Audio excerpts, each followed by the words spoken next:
गोसेखुर्दच्या उजव्या कालव्याची वडेट्टीवारांकडून पाहणी आहे. अपूर्ण कामांवरून अधिकाऱ्यांना फटकारलंय.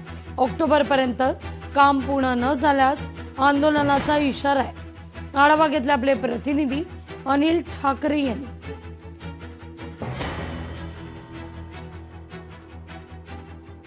चंद्रपूर जिल्ह्यासाठी वरदान ठरलेला आहे गोसेखुर्द उजवा कालवा आता पूर्ववत सुरू झालेला आहे. याचं कारण म्हणजे चंद्रपूर जिल्ह्यामध्ये पावसाने दडी मारल्यामुळे आहे शेतकरी आहे अडचणीत सापडलेला होता. कारण की जिल्ह्यातील प्रमुख जो पीक आहे तो धान पीक आहे आणि हा धान पीक आहे तो संपूर्णतः पाण्यावर अवलंबून आहे.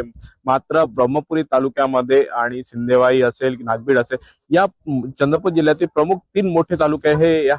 हा संपूर्ण 3ही तालुक्यात आहे गोसेखुर्दचा कालवा जातो आहे. मात्र त्या कालव्यामध्ये कुठेही पाणी सुरू झालेलं नव्हतं आणि वरुण राजा देखील चंद्रपूर जिल्ह्यावरती मेहरबान नव्हतं. मात्र आता कालवा सुरू झाल्याने आता शेतकरी मात्र आता कुठेतरी आनंदी झालेला आहे. कारण की त्यांची जी रोवणी रखडलेली होती ती रोवणी आता या पाण्यामुळे निश्चितच पूर्ण होईल.